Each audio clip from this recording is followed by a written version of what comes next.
Olá, queridos irmãos e irmãs, sejam bem-vindos ao nosso canal e à reflexão diária de hoje. Sexta-feira da 21ª semana do Tempo Comum. Evangelho de hoje, Mateus 25, de 1 a 13.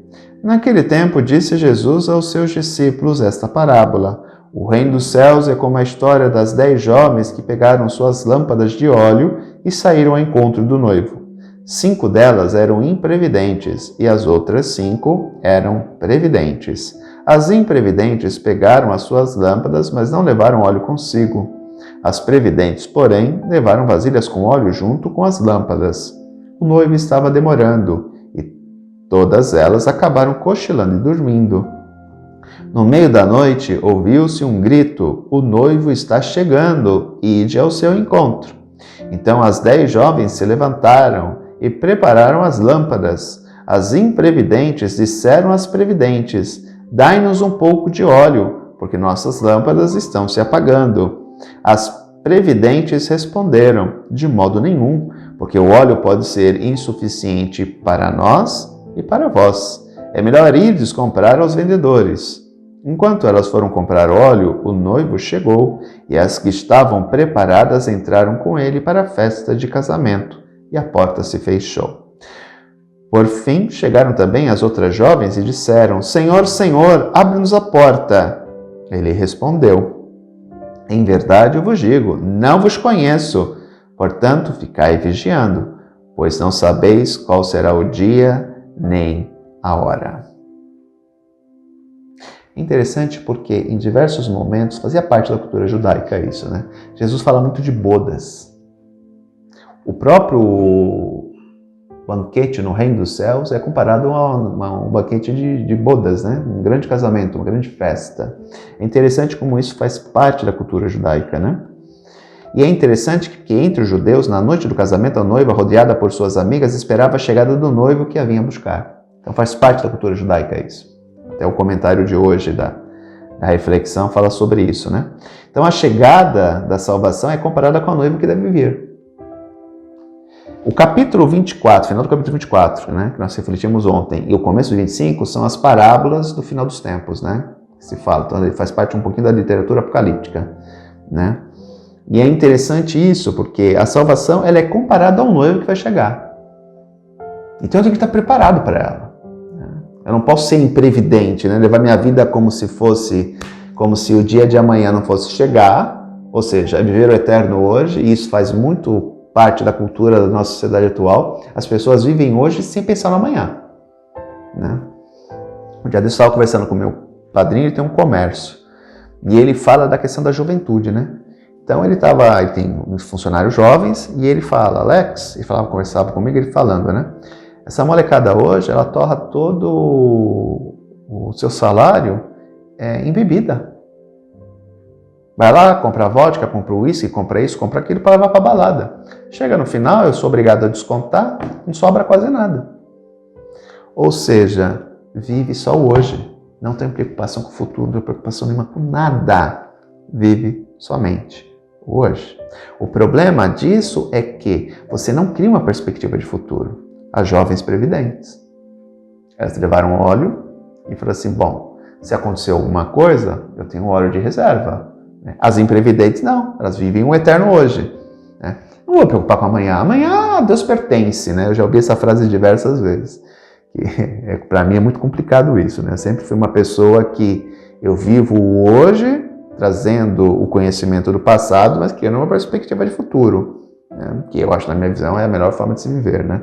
Então, vou ficar preso no futuro também, não, porque o futuro pode acontecer ou não acontecer, né? Eu tenho que viver hoje, mas eu não posso viver o hoje como se amanhã, né, a Deus pertence. Não podemos viver a nossa vida assim, né? Nossa vida é uma só, a gente tem que viver da melhor forma possível. Então, é interessante ver isso, né? E quando a salvação chega para as virgens, metade ficou de fora. Por quê?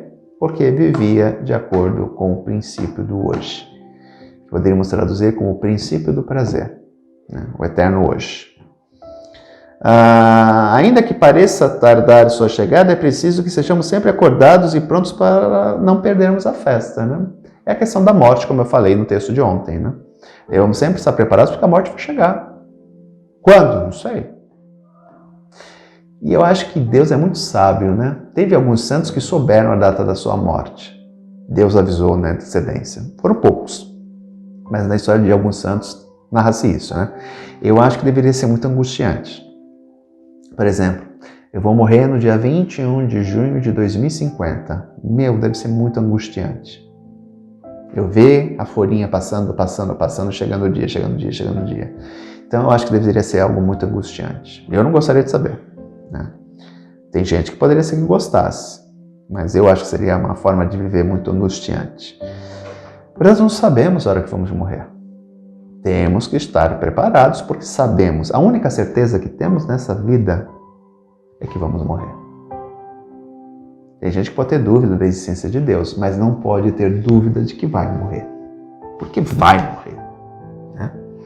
Acho que a gente pode ter dúvidas de tantas coisas, inclusive da existência de Deus, mas a única certeza, a máxima de todas, é que nós iremos morrer. Então temos que estar preparados para esse momento, né?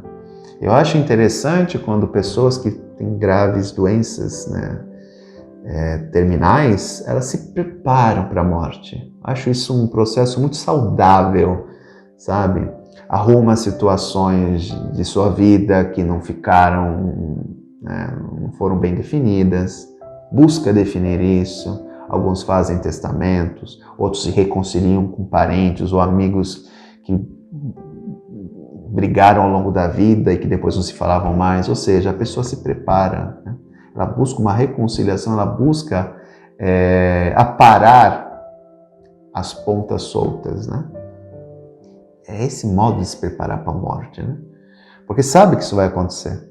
Então eu acho muito interessante esse aspecto. Eu admiro pessoas que fazem isso, né? Nem todas conseguem, outras se desesperam. Acho que a grande maioria se desespera. Mas outras acabam encarando isso com uma certa naturalidade. Por quê? Porque a morte faz parte da vida. Desde o momento que nós entramos neste mundo que nós nascemos, sabíamos que um dia nós iremos morrer, ou iríamos morrer, né? E vamos morrer. Então é ter essa noção de que temos que nos preparar para a morte. E a melhor forma de nos prepararmos para a morte é estarmos com Deus. É buscarmos viver nessa vida de acordo com aquilo que Ele deixou para que vivêssemos, né? O Evangelho. É buscar no Evangelho a salvação, para ter a consciência de que a nossa vida não termina aqui. Depois do sacrifício de Cristo e da sua ressurreição, pela sua morte, paixão, morte e ressurreição, a morte se tornou uma passagem somente, né? Uma porta. Então, para eu sair de um cômodo e ir para outro, eu tenho que passar por ela, né? Para sair dessa vida e entrar na eternidade junto com Deus, eu tenho que passar pela morte. É algo inevitável, né?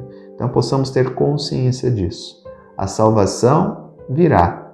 Eu tenho que estar preparada para acolhê-la, porque é isso que Deus espera e quer de mim. Um grande abraço, até amanhã se Deus quiser. Tchau.